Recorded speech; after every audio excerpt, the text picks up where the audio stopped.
Yes. Welcome to Say What I Mean. I'm Amin Shaw, the pod god. I'm here with Heem. Together, we make up the no haircut gang.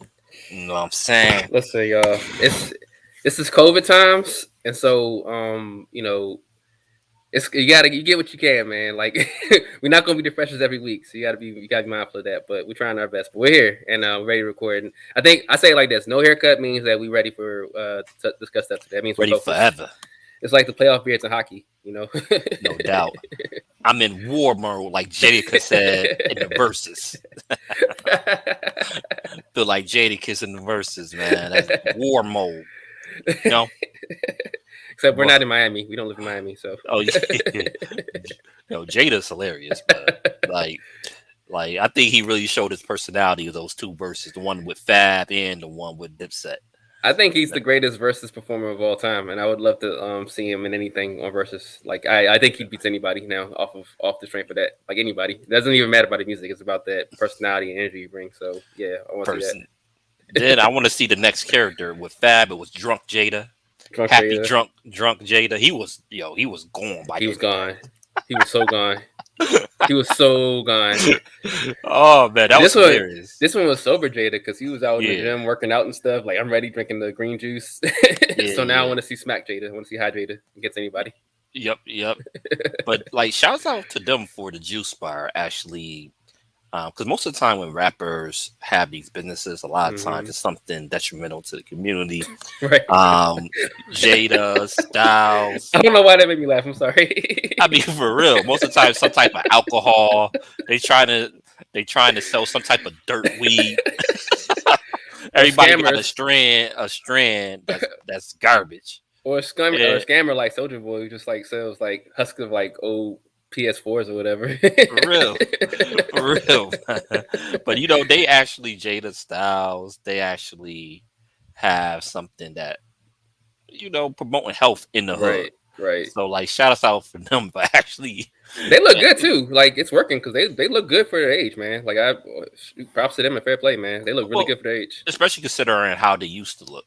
Like Jada has nobody would hair miss. now Yep, he has hair now. It's because of the drink. It's because of the green juice because of he green drinking. juices, man. He has hair That now. made his hair grow. Oh shit! Oh shit! I I ain't think about that. But they used like pause. Like I'm grown. I don't even do pause. But for those to do that, they was kind of chunky back in the day. Yeah, they were. Both Styles and Kiss. Chic always was in shape Yeah, though. yeah. She's always been in shape. She's like a Method Man now. Like the whole Yeah, super. He could be brolic. like, yeah, he Yeah, could be like Black Panther or something now. yeah. But Chic was always in shape. But with Hmm. Kiss and Styles, they was kind of, you know, like flabby a little bit, Yeah, yeah, and for like sure. nobody will ever confuse them as the two adults that's in the best shape ever. Right. But you could see their body transformation and how they lost the weight. Hmm. They not brolic or nothing, but they look a lot healthier than they used to, and they Yeah. older. They look healthier now than they did back then. They look really good. Like I no like no BS at all. Like she can. I know like Styles lost a lot of weight. Like he's lost like I think like 60, 70 pounds over the years. It's just I think he's a vegan now or a vegetarian. Like I think he's given up the meat altogether. I believe. And then Yeah, I think he's on a plant based diet. yeah, Yeah, excuse me. And then like Jay, like you said, he has hair now. Skin looking better. Like they considering where they came from and like the poverty they grew up in and all the like really crazy stuff they went through and to turn around their lives like that and open up a juice bar and want to give back to the communities in this way, man. I all props and respect for them. Just yeah, keep making that murder music. that's dope. Yeah, that's yeah, that's dope. That's dope, man. But yeah, so Positive black people, man. We gotta talk about that, right? we do Yeah. because it's a lot of us out here doing things for the community, Mm-hmm. and most of the time we don't highlight that enough. Right. But and we're gonna go right back to that in a Exactly. little bit. But that's neither here nor there. So for right now, before we get into our main discussion, which is the Congressional Black Caucus, and I think this is going to Mm-hmm. be an interesting discussion because I don't know where you're going to go with the topic. Mm. I have some questions that I want to pose to you and the audience. But Hmm. before we do that, we have to just briefly touch on the bombing in Afghanistan that happened last week, because we covered Hmm. Afghanistan last week, and like right after that, the bombing Yeah. happened. Does the bombing change your opinion on leaving Afghanistan at all? Hell no. In fact, in fact, the bombing itself makes it imperative why we had to leave Afghanistan because there's a war going on there between ISIS and the Taliban. And I'm like, we don't need nothing to do with that. They don't got nothing to do with us. Let's get out of there. And I think, or ISIS K, I'm sorry. It's like they've now gone from like ISIS A, B, C, D, so ISIS K like a hurricane. But Right. but ISIS K now, The- they and the Taliban are going at it.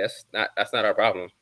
I don't know what else to tell you, but we got to get out of that. And also, um, like the other thing with that is that the stories that American servicemen killed a lot of like civilians out there too, during that whole ordeal. So yeah, we don't need to be up there for that. And then the retaliation attack that killed that innocent family, like that family and stuff. Like I know, Biden, he had a speech a couple days ago or yesterday actually, talking about the war being over and being out, but he also mentioned that we are now in the phase of doing. I think it was precise. What was it? Precise Mm, attacks, strategic attacks or whatever mhm. on uh, ISIS and other terrorist strongholds in Afghanistan. I'm like, what wasn't that what killed that family over the weekend? When we did a drone strike. So uh, I'm not. It doesn't change my opinion at all. But Right. I think that what people have to realize, and when you think about and I'm gonna bring this to you as well. When you think about the military industrial complex in this country, we're not on the ground in terms of like troops and stuff, but we are Right. still at war with quote unquote terrorism, Right. and we still think that Afghanistan is a stronghold for that. So that the war hasn't really ended. It's just ended in terms of like us having soldiers on the ground. But how do you feel about that? Well, I always just like to ask basic questions, right? Hmm. A lot of people try to make things so complicated and convoluted. A lot of people do this to try to sound smart, Hmm. and some people are just reactionaries. So I always just take it back to the beginning and Hmm. ask simple, basic questions. Okay, it was a tragedy that these Marines lost their lives. It really Hmm. was, especially for basically no reason, because we shouldn't be out there in the first place. I feel horrible for all their Yeah. families, and we not minimizing that at all. But back to the basic, simple question. So what? It was 12 or 13 Marines lost their lives. Hmm. Now, if we stay in Afghanistan, how many Marines, how many airmen, Yeah. how many Army Yeah. personnel, soldiers, um, and how many people in the Navy will lose their lives if we stay in Afghanistan? I don't know, another year, another two. I'm willing to bet it's more than 12 or 13. Hmm. Hmm. So it's just always back to the simple questions. Like last week when we talked about them comparing the fall of Saigon to what happened in Afghanistan right now. Hmm. Again, basic question. So, are you saying the lesson that you got for Vietnam is we should have stayed longer? Right. Again, just basic questions that I think people was trying to skirt around that and make it something else. But no, we gonna go right back here. Again, how many personnel do you think we will lose if we stay in Afghanistan? And on top of that, something that we don't ask enough, how many civilian lives do you think we will lose if we stay in Afghanistan? When I say Word. civilian lives, I mean the Afghanistan citizens as well. Hmm. Because everybody talking about what the Taliban are going to do and how many citizens, how many American allies is going to lose their life because we leaving, and some of that is definitely going to happen. Hmm. But again, what since we've been in Afghanistan, about 47,000 Afghanistan civilians then lost their lives, Right. non-Taliban, non-combatants, but 47,000. And like you said, a lot of it is drone strikes because drone like it's bombs. I don't think people really fully comprehend what drone strikes are. Mm-hmm. I think people look at it almost like Call of Duty or a video game, Mm-hmm. but they don't look at it as real life people getting limbs torn off and blown off. Yeah. I mean, it's not a game, it's not a video game. Yes, bombing and killing and shooting people in video games, yeah, that's fun. You Yeah. can do that all day, but in real life, you got to be able to separate that from real life. Mm-hmm. And when you do a drone bombing, yes, you might kill quote unquote terrorists, but you're going to kill a lot of innocent civilians as well. And what you think their family's going to do? Their family's going to hate you for the rest of Mm-hmm. your life. Like the retaliation bomb that Biden approved, what it killed a family of nine Yep, including the 2-year-old little babies. Yeah, man. non-combatants. Yeah, people that were not at all had anything to do with it. If, in fact, they probably wanted to get the heck out of Afghanistan themselves because of the Taliban. Now we've, like you said, Hmm. made their family members and their friends enemies of the United States now. Yes, and that's not an isolated incident, Mm-hmm. because that's just not Biden. I mean, the same thing happened under Trump. Mm-hmm. Same thing happened under Obama. Same thing Mm-hmm. happened under Bush. Yep. Yep. And even worse yet, a lot of times we do double taps where when the people come up and try to clean up the scene, they Yeah. come back and bomb again. Yeah. So if you part of that family and somebody killed nine members of your family, I mean, there's nothing you could do to ever get me on your side. It's Yeah. just not going to happen. Yeah. And too many people here just look at it as collateral damage. And it's not. But and that's what I'm saying. That's how they people don't think about it as long term. Mm-hmm. We make it. Yes, you might kill a terrorist, but you're making more terrorists when you do policies like that. Mm-hmm. Our policies of like locking people up where you had the Taliban. This happened during the war in Afghanistan. This was before Biden even took over, where the Taliban would capture their enemies and turn them in, and we would lock them up, innocent people. Yep. It was just Yep. all Yep. confusion. Yep. So I want to ask you about the bombing a little bit as well. Do you? I'm trying to word this right. Do you think Biden really believed in the bombing, or you think that he was so much pressure on him that he felt like he had to do something right away, or his presidency was over? Combination of both. I do think I mean, for all we're talking about and praising Biden uh, leaving, leaving Afghanistan and stuff and standing behind that. Biden believes in the military industrial complex. Like he's an ardent supporter of it. He's been an ardent supporter of it his entire career. Leading up to the Afghanistan war, when we went in there, he was fiercely like saying we need to do this and we need to do that and we need to change their country around. Everything that he's saying now, like he didn't say 20 years ago. Give him props for growth and changing his position, but nah. So I think that, but I do think that a lot of it was down to um, the public pressure of seeing like or hearing the stories of American servicemen losing their lives, and that jarring people and creating a big political story out of it. The facts is Americans don't really care about Afghanistan civilian lives. As a nation, we just don't. We all the like I was saying last week, like we were saying last week. Excuse me. There's a lot of concern trolling about the Afghanistan women and the quote unquote progress that was made in that country and so forth. But the reality is that the same people that were saying that about those women aren't concerned about the people that were widowed, the mothers that lost their children during that strike, or potentially like any like aunts or whoever that lost like either husbands or widowed or whatever, or even like little girls that lost their dads or whatever friends. No, there's no comment about that because they don't really care that much about that because we don't really care about the lives of Afghanistan citizens and stuff, and so when you like Mm, consider that, you have to like Biden had to do something because this thing really looks bad. You're saying that we're drawing down, we're getting troops out, and yet this happens where people lose a lot. The American servicemen lose their lives. Yeah, he had to say something. But the other thing is like we Biden said on Monday again that or Tuesday. I'm sorry. He said that we're not like leaving Afghanistan. Like we're still going to do precise drone strikes even after what happened on Sunday, where that entire family like lost pretty much everything. He's still a believer of that, and that's really been the U.S. military in so many ways the last like 15 years or so. Is that we just we do drone strikes now. That's all. That's our like operations. We drop bombs on people from these drones. I think what were they calling President Obama when he was in office, like drone commander in chief, because that was his way of committing drone strikes. It's even gotten to the point now. I think Trump stopped it, but during his presidency, I remember there was a Twitter account during Obama's presidency.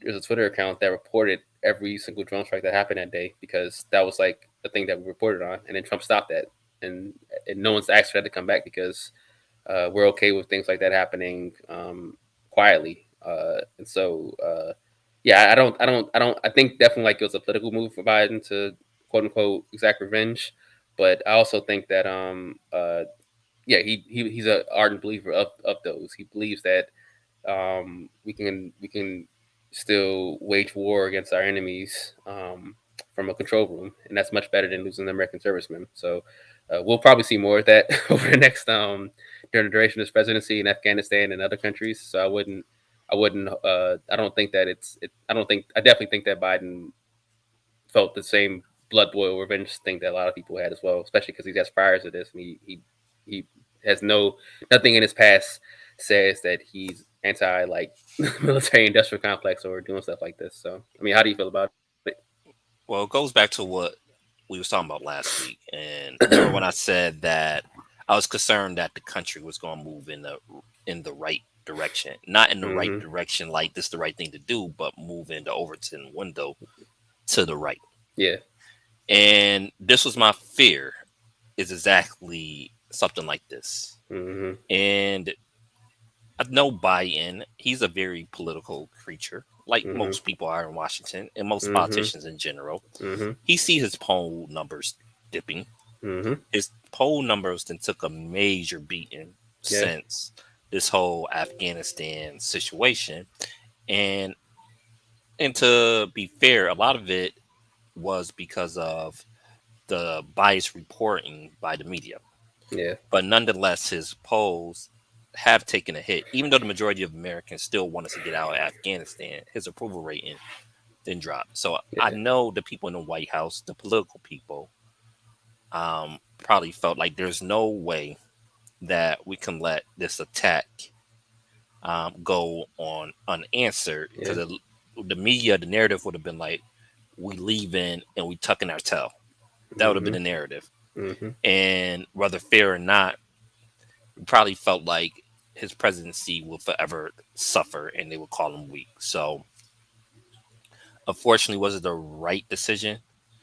No, but politically, he probably had to in a political sense. Yeah. I would have preferred him just to not do it and then explain why. But I don't know. Do you think America is at the point where they can hear a rational argument like that, No, especially the way the media is? Hmm. absolutely not. I mean,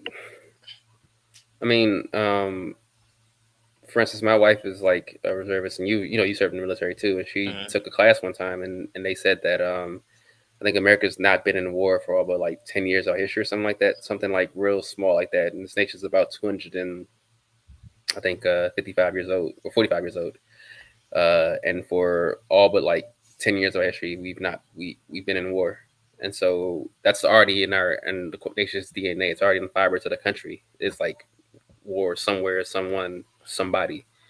Um, so when you have like that already in the blood of the country, so to speak, it's in the fibers. People know that we have a great military and so forth. To have somebody to come out there and say, yeah, like let's not do this. Let's not retaliate because of what the future consequences we could be that will be from this. People would lose their minds. and Yeah, and you already had, like we mentioned last week, uh, there hasn't really been that many Democrats to come out and support him. I think, like we said, Ilhan Omar was one person that's kind of been vocal. Chris Murphy in Connecticut has been vocal, and a couple others. Priya Jayapal from Washington, she's the head of the Congressional Progressive Caucus. She's Yeah. been supportive, but there hasn't really been that many that's come out and supported him vocally.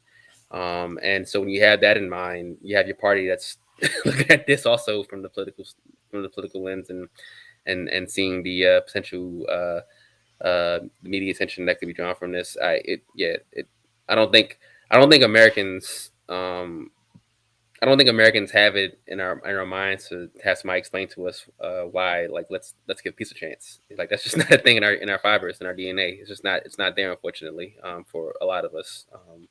Even, like I said, even our more some liberal members in Congress or liberal people still think that, you know, we have to like wage war and do stuff. I mean, think about 9/11. When 9/11 happened, no one sat back and was like, well, the answer wasn't why did this happen and what have we done to do like have people do this to us. The answer was we have to like strike fast and hard and quickly, and everybody was on board with that. You can't have Americans losing their lives overseas, especially American servicemen, and people think that, and Right. people sit back and be like, it's okay, let's still get out of here and Well, let's like think differently about this. right. And that's And a why you great said the right way, wing think. right.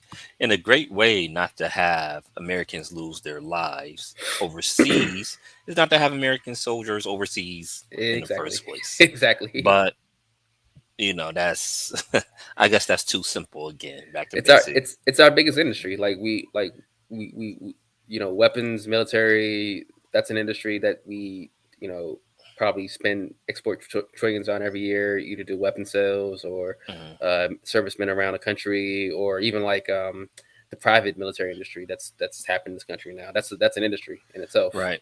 Um, And it's going to get bigger. yeah.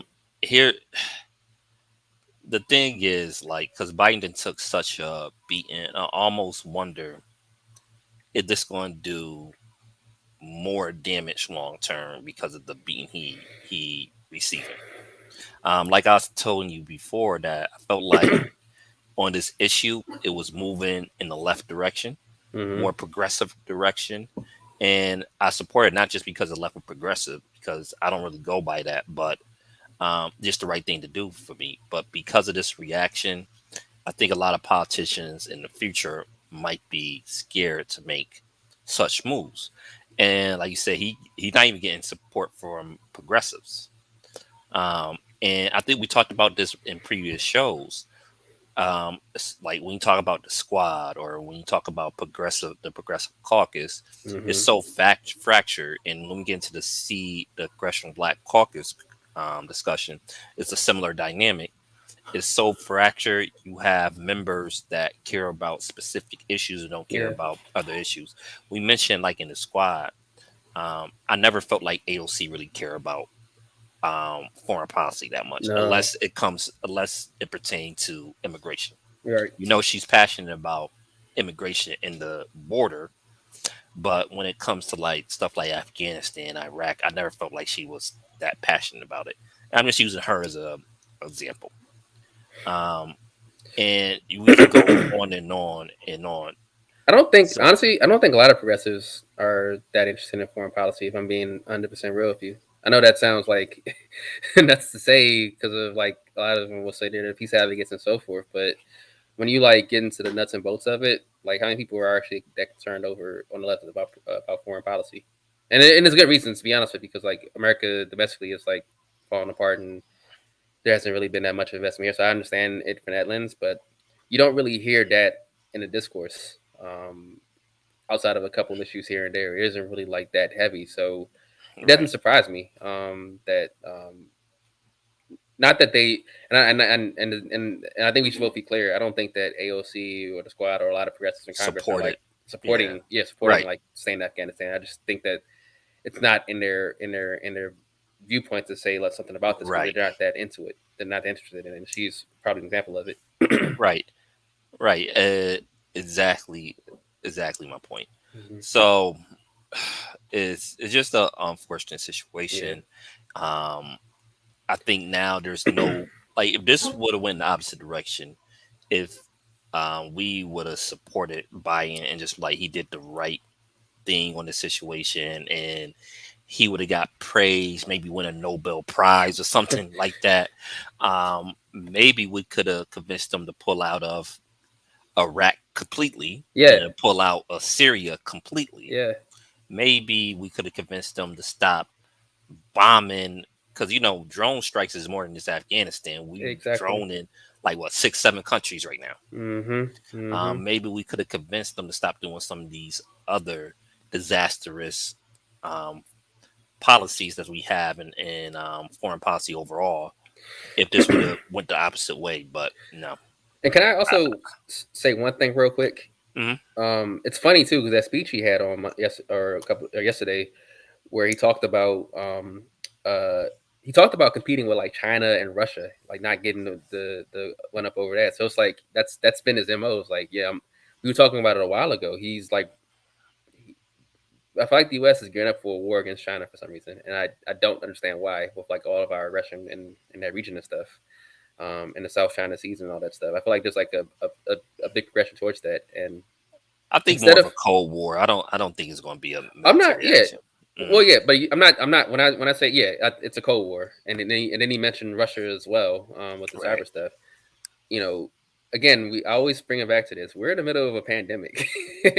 you know, instead of like competing with these nations on the standpoint of like let's like have a Cold War or let's have like military arms. Like, why are we competing with them on some humanitarian stuff? Let's get these vaccines out there. Let's pressure these companies to open up the IP so people can make the COVID vaccines in those countries. That's maybe they might find something else that's like even better that could help eliminate all these variants.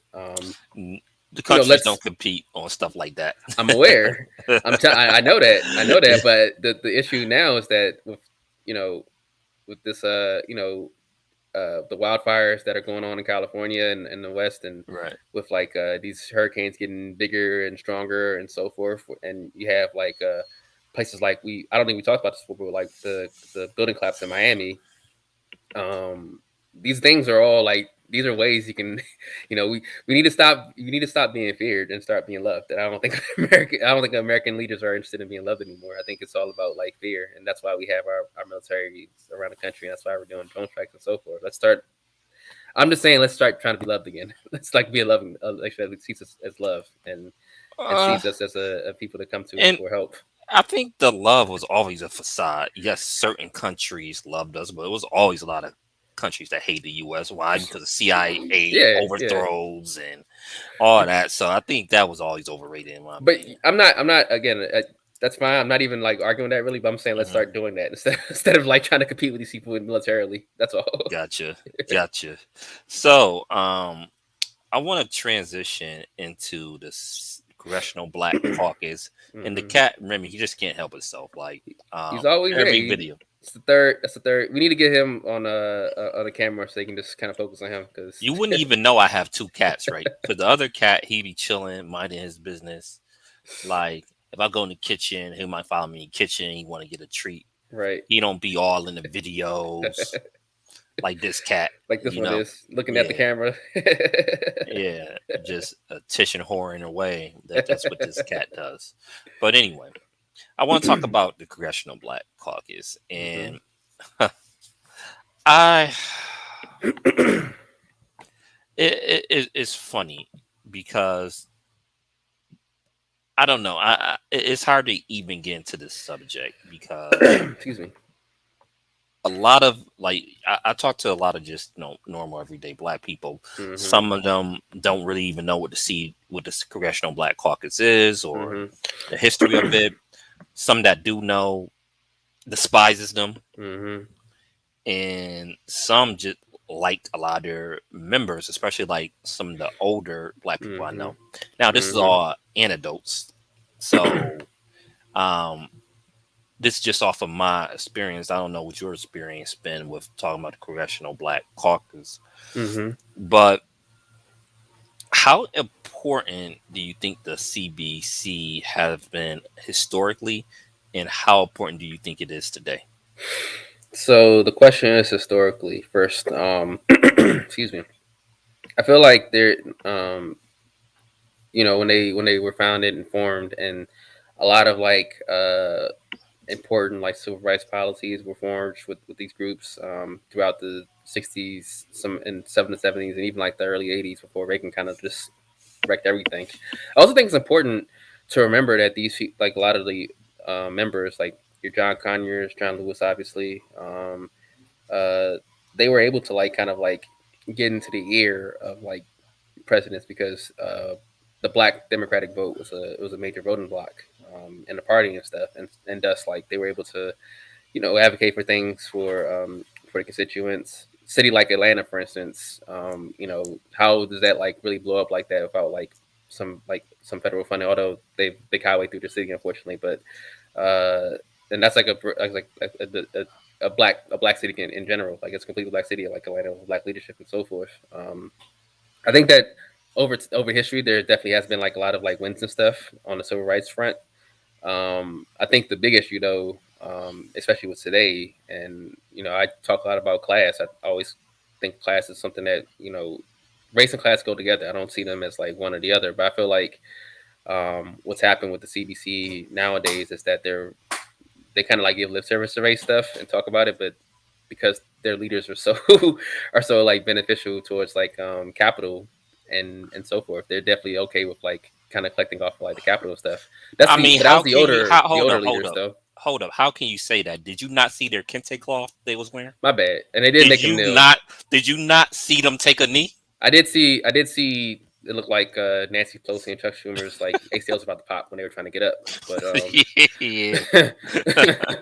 but yeah, stuff like that is what they've stuff like that I think is like what they've been able to push. But when you have like for instance, Jim Clyburn's district in South Carolina is one of the poorest districts in the country. Hmm. And this is a guy that doesn't advocate for healthcare, like any type of like widening of healthcare and so forth, because he's getting a lot of money from the healthcare industry. There hasn't been like much growth in this district at all, but people love him because he's Jim Clyburn and it's just been there. I'm from I think like in the early '90s is when they started doing the majority minority districts. Right. In the early '90s, and so where I'm from in PG County, our congressman was Albert Wynn, and for many years, like I remember I had to do like research on him. This is a guy that did nothing. When I say nothing for the county, I mean like nothing. He was just a straight up like I'm in the Democratic Party establishment and I'm voting in line with like whatever people in the Democratic Party like does and stuff. You have others, and he got booted in I think 2004, lost it down to Edwards, but still people like him. Um, you have like there's so many Congress people that come up in those from the CDC that are get anointed by the Democratic Party, and they come up and their whole purpose is pretty much to be like I'm the black face on like what the Democratic Party is doing. Because I say it's fine, it's okay, but they don't really like do anything like major or stuff. But what you are seeing, and what we're observing is that there are a lot of younger people that are getting elected that are pushing back against that and actually trying to do stuff for their districts and stuff. And there's now like a clash between like this older establishment generation and a more younger progressive generation that maybe want to do stuff and actually wants to help like their constituents succeed in their lives and isn't making like symbolic stuff like making Nancy Pelosi wear kente cloth and kneel and stuff. They actually want to like do real changes in their communities, and we're seeing like a pushback against those people, which you Hmm. could probably talk a little bit more about. Right. Right. Right. So it's just a lot of things that's going on. Somebody like Clyburn, he can raise a bunch of money. He plays the inside game, Hmm. and I think he can bring back certain funding to his district, right? Although overall the district still is immersed in poverty. Hmm. So, but and also, how can I put this too? I have family from South Carolina, right? And I know a lot of people in South Carolina too, and especially like the older people, the way they think is a lot different Hmm. than how I think. I just put it like that. It's just different. Hmm. It's very when you go down there, it's hard to even explain. Have you ever been to South Carolina? Yeah, actually, I have a couple times. I I like don't it know. actually. Yeah, it's nice. Like you go to Charleston. Charleston is a very beautiful city. Hmm. Despite the fact downtown Charleston still have like the markets where they did slave trades is Hmm. still there. It's kind of creepy, but you know what I mean. It's a beautiful city though. Yeah, But when I go there, sometimes I can just feel it. I can't even describe it. yeah. It's just like I know I'm somewhere really different. You know, Hmm. so I can't even. It's hard to even put it in words. I give an example. You remember the Dylan Roof situation, Hmm. and like I said, one of my family members in South Carolina was talking about how proud he was of South Carolina because they didn't let people get them rowdy, and they told them get out of here.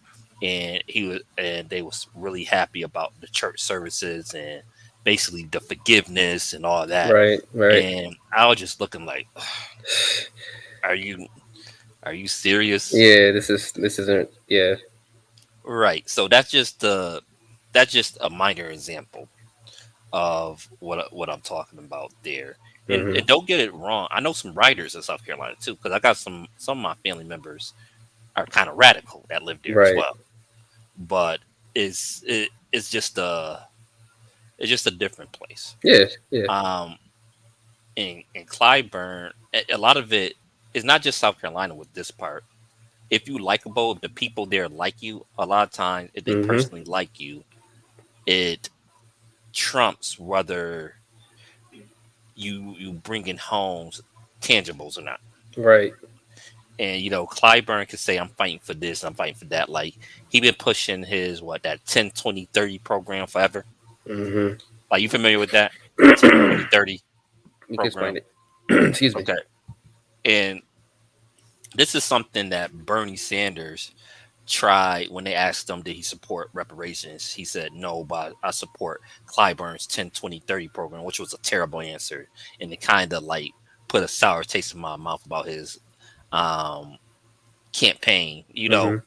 but I'll leave that where that is. But basically the plan is to have 10% of federal funding goes to Right. communities that been in poverty for 20 years, um, and for 20 to 30 years or something like that. But basically Hmm. 10% of federal funding go to impoverished communities.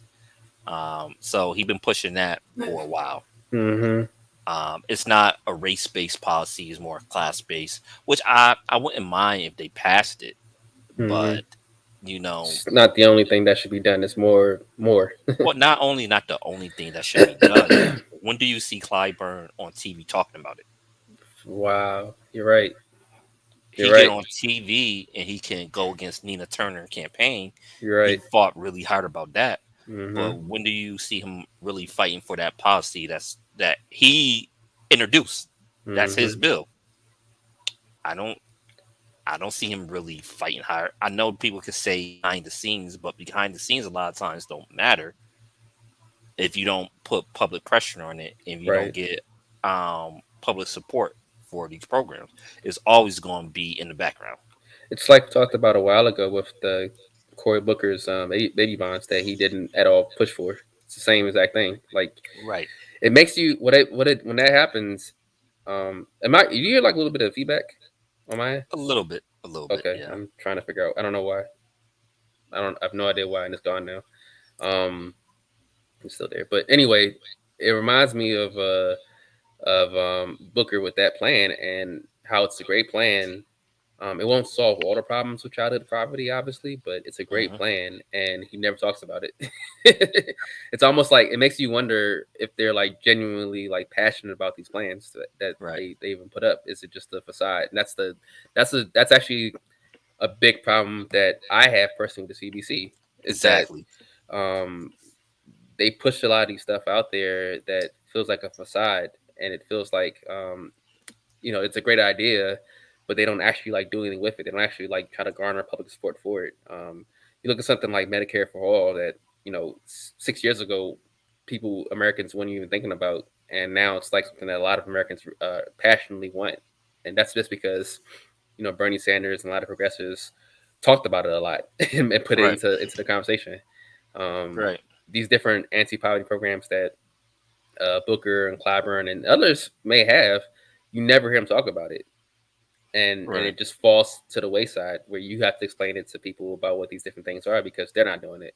Right. And it's just it makes me be cynical about their intent of whether they're really serious about doing a lot of these things that they talk about. I just don't Well, know. my thing is, I think they always want to stay close to power, Hmm. so they rarely deviate from the Democratic establishment. The only time they deviate is when they don't get what they want in the inner Right, circle. Like, um, you seen them kind of complaining about some of Biden's choices to positions, like with right, Marshall Fudge. She didn't really want to be HUD secretary. Where did Biden put her? HUD. right, Um, right. so, stuff like that, they really concerned about symbolism. Hmm. They much more concerned about symbolism than I am right now, and I kind of could understand it back in the day Hmm. because back then it was you know symbolism. I think was a little bit more important, and I say symbolism is important to a certain extent, Hmm. but it can't be the only thing. Like Right. they talk about how they the conscious of the of Congress. I mean, that's cool, but what are you actually getting accomplished? Are Exactly. you using your power the way that moderates use their power? Exactly. Because Democrats can't win without the black vote. Exactly. Period. Um, are they using Joe Manchin or Christian Cinema tactics? And right now they have the numbers they could do it. Same same way I get on progressives. Same thing go with the CBC. Hmm. What are they doing to? They talk about equality, talking about criminal justice reform. Hmm. What are they doing to get that accomplished? Are they playing hardball? Are they threatening to hold up any type of major legislation um, for them to get a vote on voting rights, Right. or for them to get a vote on true police reform? Right. That's what I'm talking about. What are they actually doing to spur economic development besides like talking to groups like the Black Chamber of Commerce Right. or talking to big corporations? And a lot of them feel like that's the best way to get economic developments in these communities, but to me, it's not. To me, you have to do a lot more than just having companies invest money. Like, where exactly is the money going to? If you're gonna Right. have them invest, is it really going to job training? Is it really Right. going to entrepreneurship in these communities? Um, I don't know. I could go on and on really about the CDs, about the Congressional Black Caucus. They what I like what it comes down to me is that they don't really have much interest. And when I say they, I don't mean the entire organization. I'm just talking about the people that are in the establishment class. Like you mentioned, the important thing to them is to get these like political seats. It's to get to be on these committees and just sit there and do stuff there. And it isn't to wield power. It's just to say like, yeah, I am next in line to be the House Majority Leader, like some people Hmm. are, or I'm next line to be Speaker of the House once Pelosi steps down. That's what they care about. Hakeem Jeffries. I Yeah. didn't say his Yeah. name, but you called it. but Yeah. um, but that's what they're interested. That's what their end goal is. But there isn't Right. any interest at all with improving the lives of Black people as a collective, but especially like in their constituents or their constituents. There isn't much interest at all, and it's sad because uh, these people are elected in majority minority districts. These Hmm. are most of them come from like Black districts. You have somebody like Cory Booker, who you can give him not too much of a pass, but like he's the senator of the state, so he can't maybe go out all the way and say I'm advocating for Black causes, but there's nothing stopping some of these people from making those advocations in their districts because it's not gonna lose them votes. I mean, and then And, we have a history of that in the past with like and you a know guy like what's Adam Clayton bad? Powell. Yeah. You know No, he go ahead.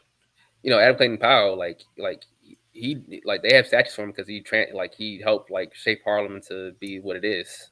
Yep. You know, you people will remember you and give you legacies for that stuff. And for some reason, that's not their interest at all. And I don't know why. I can't. I'm not in these guys' heads. I mean, I can say why, but I also don't want to And get us in trouble for slander. So let me just stop. you know what's crazy with Cory Booker? As bad as he is, Hmm. he's probably one of the better members of Congress. Yeah, As yeah, bad as he is, yeah. as much because he's a corporatist, definitely, Hmm. but he actually does get some stuff accomplished. So just think about that. As much as some people hate Cory Booker, he's probably one of the better members. Sadly, yeah. Yeah, Which is just a low bar for Congress in general. But yeah, yeah, and it's crazy. At least he was able to get the First Step Back through. Like I said, I love the baby bonds idea. I wish he would push harder for it. hmm, Um, I know he is working on police reform in the Senate, but that's yeah, going nowhere. I yeah. can't give him credit on that at all because I don't know. What did you think about his little stunt when Ted Cruz was talking about the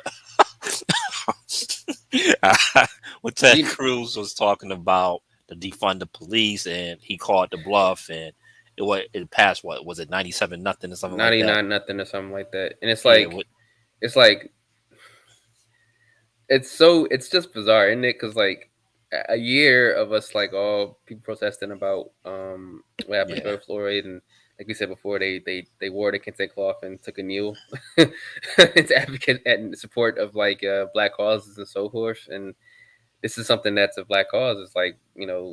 rethinking the police, and yet you know they can't not be political for 1 second.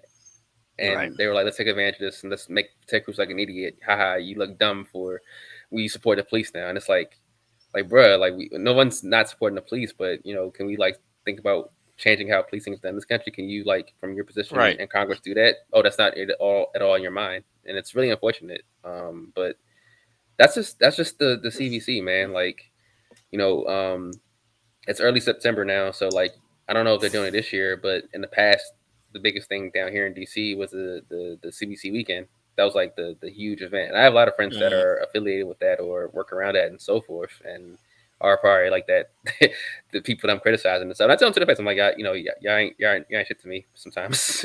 Even though I love you, you ain't shit to me sometimes. But there's that's it, man. Like that's it. That's what they do. They come down here, slap themselves in the back. They wear their nice like 3-piece suits that they bought from Nordstrom Rack or whatever, and and come down here to celebrate and party for a weekend.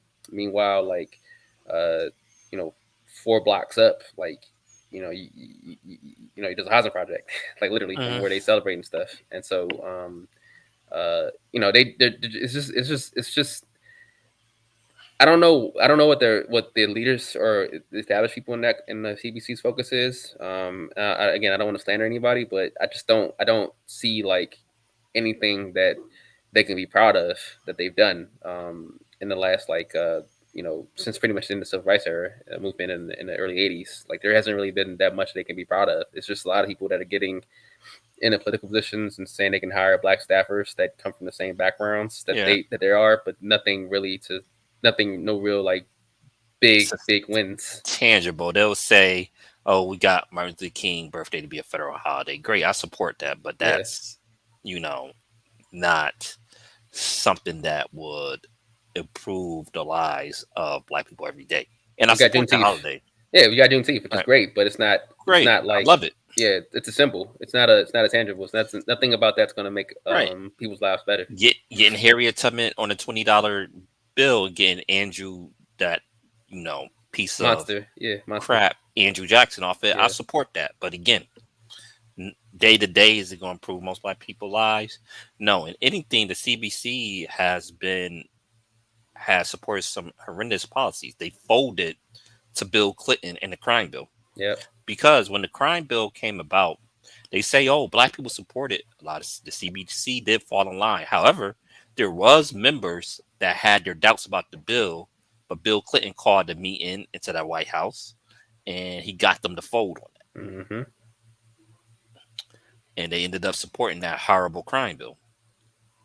yeah, So, um, You can that talk about the caused. war, the Iraq. We just talked about earlier. Afghanistan, Iraq war. They voted, except for Robert Lee. They all voted in line with it. The members at that time, every single one of them.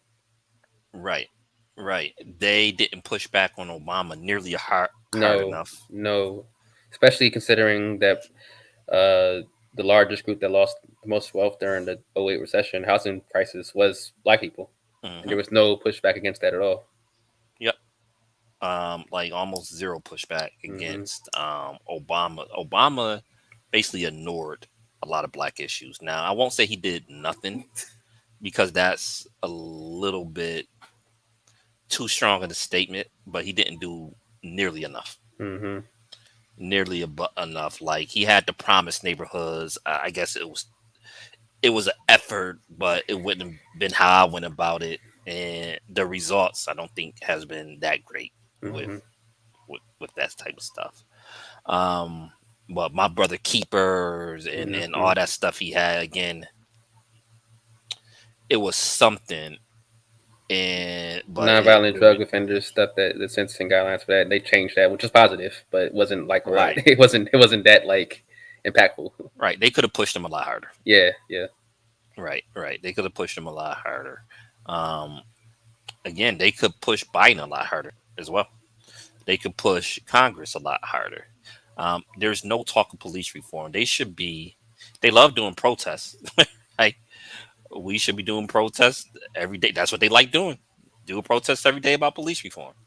Do a protest every day about getting funds for startup businesses and economic development into black communities. Even now with like the eviction moratorium that the Supreme Court overturned last week, Corey Bush was there, and I think Bowman, Bowman was there, and Ayanna Presley was there for a yep, night or whatever. all newer members. All newer members, yeah, all newer members. Mondier Jones, I believe, was there as well. Although I'm Hmm. not sure if he identifies. I think he's Dominican as well, um, but yeah, they were there, but there wasn't any of the leaders there at all.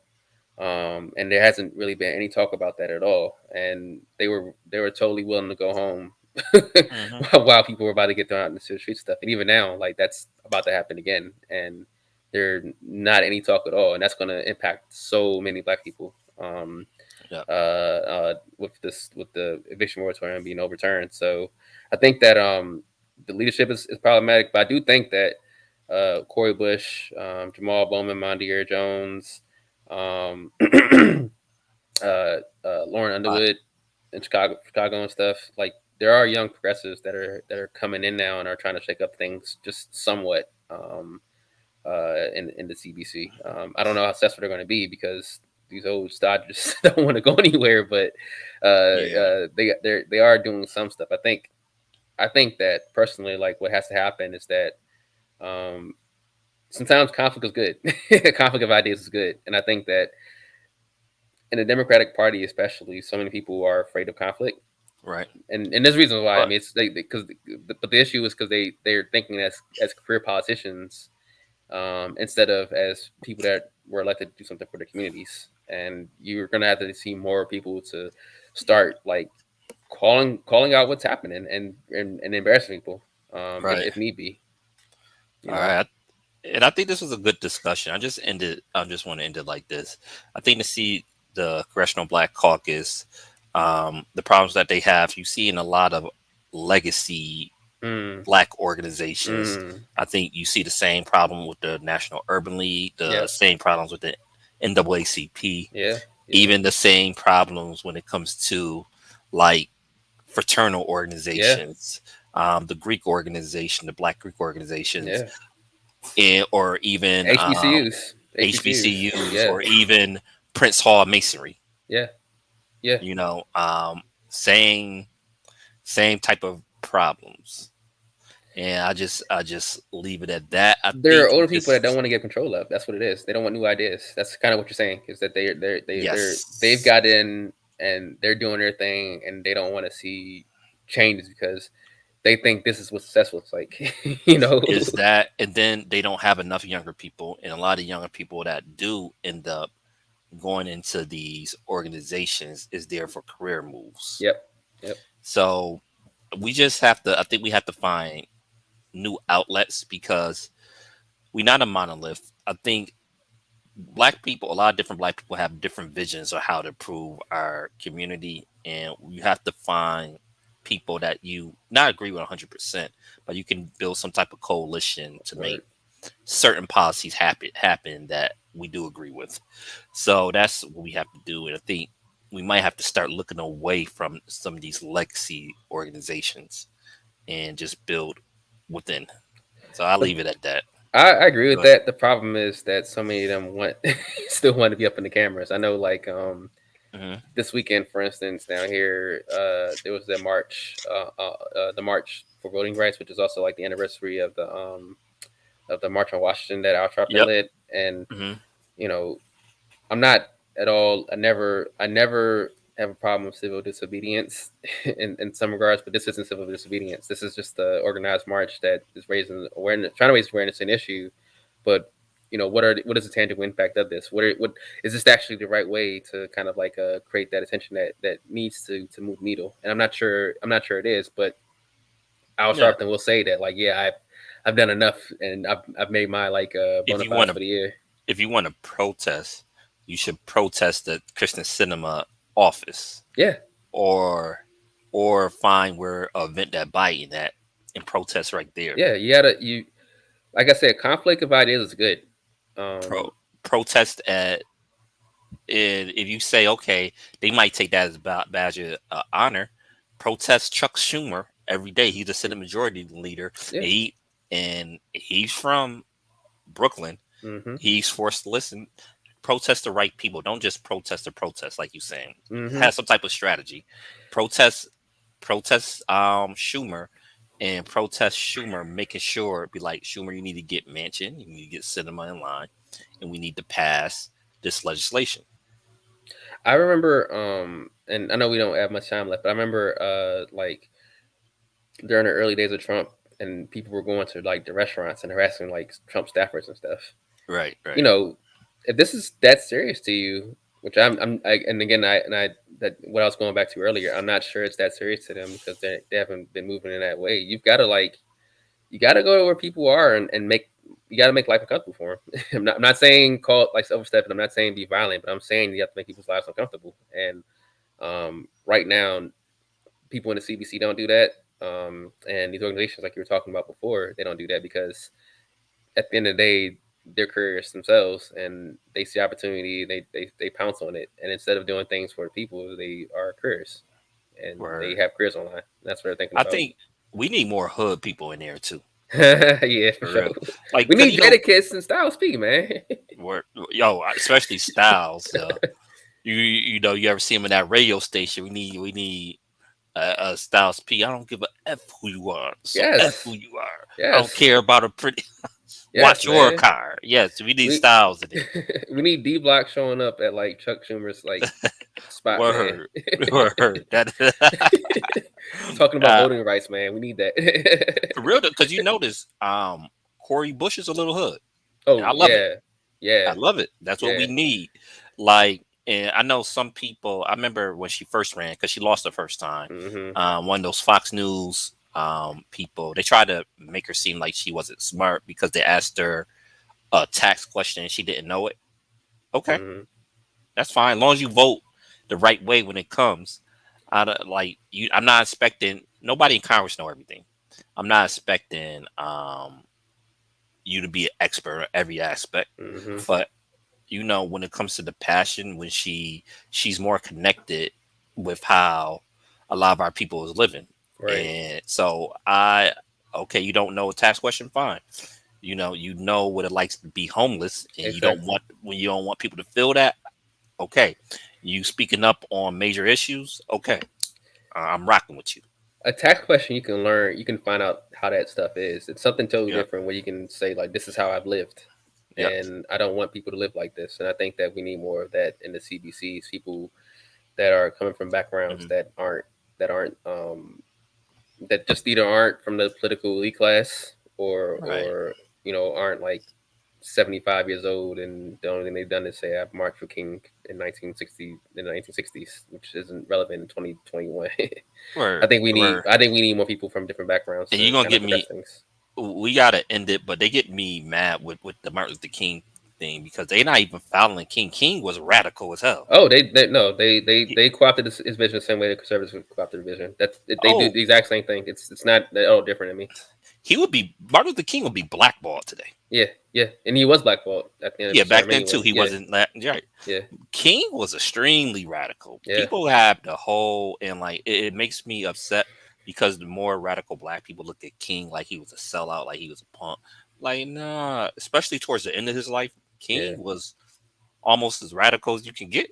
yeah. He definitely became like a real everything he wanted. Like he's talking about a lot of class based stuff, and he was trying to unify people in class now because he saw like what was going on. He even was upset about a lot of the things that happened I say, during yeah, his time. Martin Luther King, he's one of my favorite people from 1966 to 1968. Yeah, One of my favorite. Early King, some of his like late 50s, early 60s, some of it I'm like, yeah, no, but especially like 60s after he went to Chicago yeah. He found and out what was started going seeing on. Yeah, he's like, it changed everything for him, and people could not the Jim Clyburns couldn't rock with that, and that's just the reality. Like he was like, no, I'm gonna go into this politics thing and do that now. And even like John Lewis and some people like that weren't rocking with like what he was doing in the late '60s. And unfortunately, like yeah, like you said, if he was still around, he would be disgusted by a lot of these people in the CBC because he's like, you've been giving like these political positions and you're not advocating for my people anymore. Like, what are you doing? Especially since a lot of these congressional members come from like big cities in the north and yeah, so forth, in urban areas, and they haven't done anything to like push for his agenda. And I think he would yeah. be disgusted by it. Maybe that's the thing. Maybe what we should do is have a MLK test, like a 66-68 MLK test. And if you aren't passing that, then you don't get any love from us. And I think Oh, Corbett should that pass that. she would pass it Yeah, definitely. That's a good idea. We might have to do that. What's yeah. the what's that? The Poor People Campaign. The poor people No, campaign test. there we go. All right, this is a great show. We'll get on out of here. Make sure y'all subscribe, Right. share. Who have discussions like this? A All the little bit of time. everything. Who else but us will have a discussion about Styles P and Jada Kiss and Facts. the Congressional Black Caucus? Nobody. Nobody. And I trying never to heard that. put them together. We need to get them together, man. We need to get we need to get D Block at Chuck Schumer's office. Let's get that going. I'm telling you, he would everything would change. Styles P for Congress. Styles P for Congress, Jada for I think president. he will only. I think he'll be the one for Congress because he seemed like the most political one out of the three. Yeah, yeah, that's So true. yeah, she can do security. She can definitely be security guy. Yeah, Yeah, people ain't going past them. Jada can be a speechwriter. yeah. Jada could be the street. Sheik Chief of staff. Diesel. People ain't gonna want to mess with Sheik. Yeah, so that's what's up. All right, great show. All right, y'all. Peace. Peace.